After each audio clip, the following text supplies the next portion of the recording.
guys! So this is the first episode of my Vegan Sundays with Siri vlog, and I'm so excited to start this series because I really feel like it can help people, and I feel like this is my way of contributing to the vegan movement. As I mentioned in my previous vlog, I went to the Northern Vegan Festival in Manchester and I bought lots of wonderful things which I shall share with you now.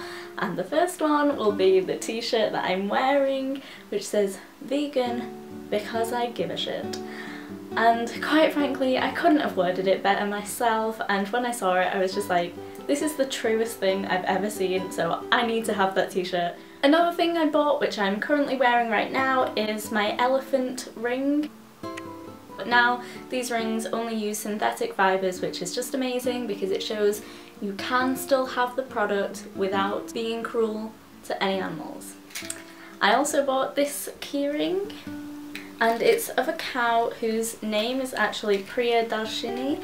There's a quote on the back which says, "All breathing, existing, living, sentient creatures should not be slain nor treated with violence, nor abused, nor tormented, nor driven away.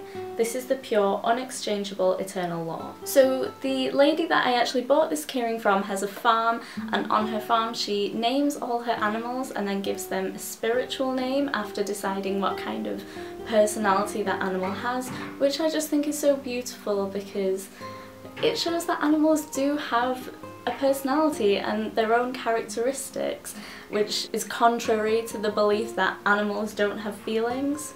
So going to a vegan festival kind of makes you realise how many products that we use on a day-to-day basis aren't actually vegan because they've either been tested on animals or they have some sort of animal product in them.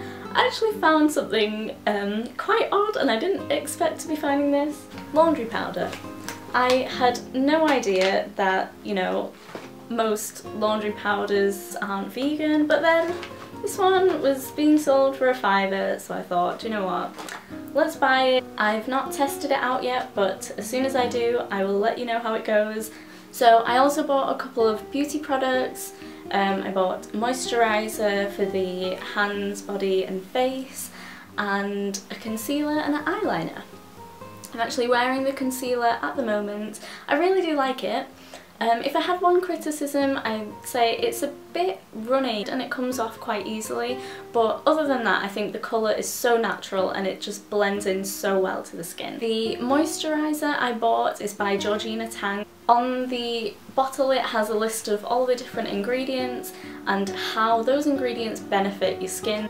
I've not actually tried the eyeliner yet, but I tried it on my hand and it stayed on my hand the entire day, so I was really impressed with that. So most of the confectionery items that I bought on the day, like the blueberry muffin and the orange cake, were pretty much gone within the first hour of me buying them, so I don't have them to show you today.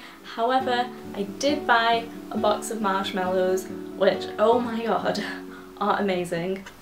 I've never had like real marshmallows, but they taste how I would have expected real marshmallows to taste like, so I think that's a good thing.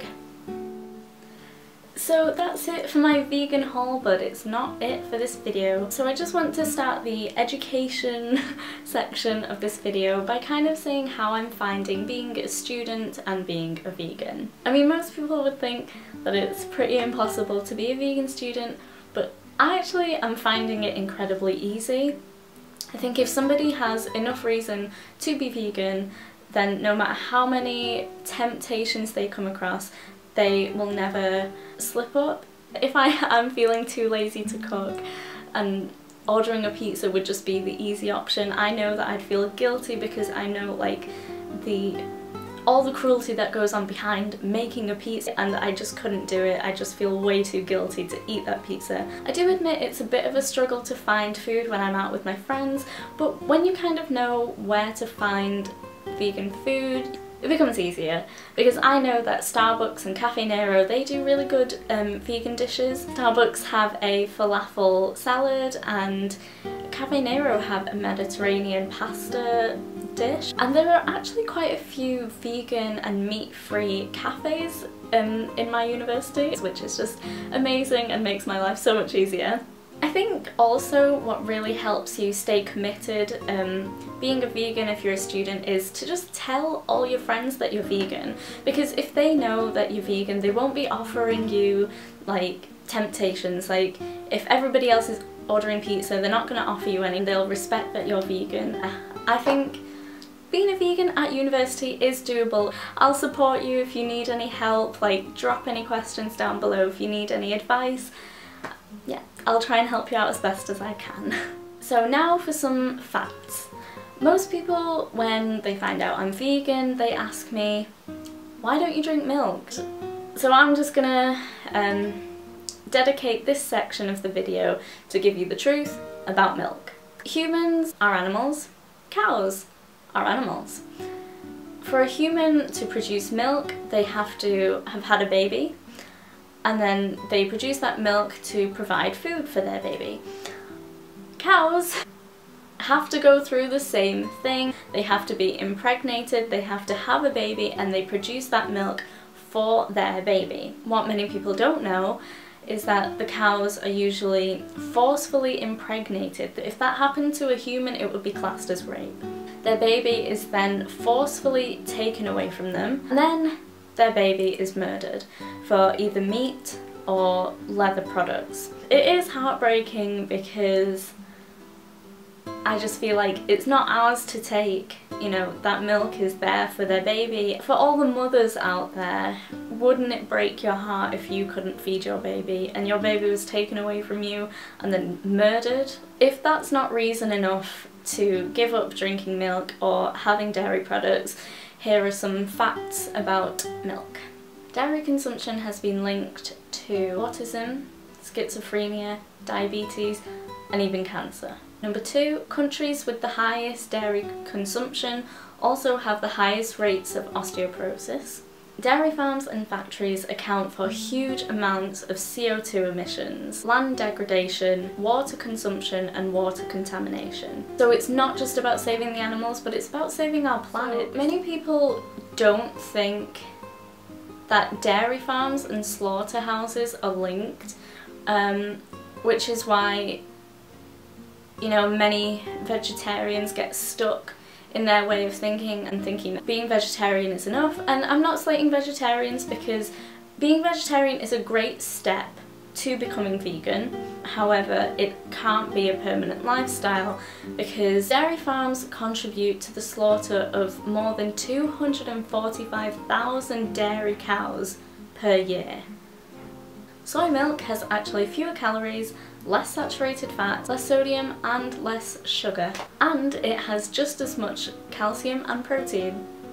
People think that you need to drink milk to get calcium. However, there are several plant foods that contain great amount of calcium, which include spinach, kale, broccoli, tofu, soybeans, almonds, fennel, and backstrap molasses. No species on the planet consumes milk in their adulthood, and no species consumes milk from another animal apart from humans. Finally, the FDA allows 750 million pus cells in every litre of milk. Honestly, these are just the facts, and I really want to just try and educate people and give people the harsh realities of what is actually in your food. I mean, like, many people wouldn't even know that about milk. Do you really want to be drinking milk pus? Really?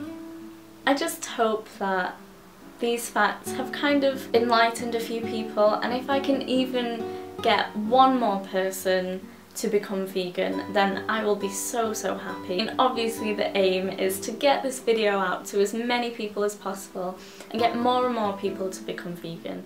I'd just like to end the video on a quote by George Bernard Shaw, who happens to have the same birthday as me. Animals are my friends, and I don't eat my friends. I just love that quote so much, it's so cute and it's so true. So I really hope this video has helped. Again, if you have any questions, please drop them in the comment section down below. I'll be happy to answer anybody's questions. But that's all from me, so until next time, goodbye YouTube family.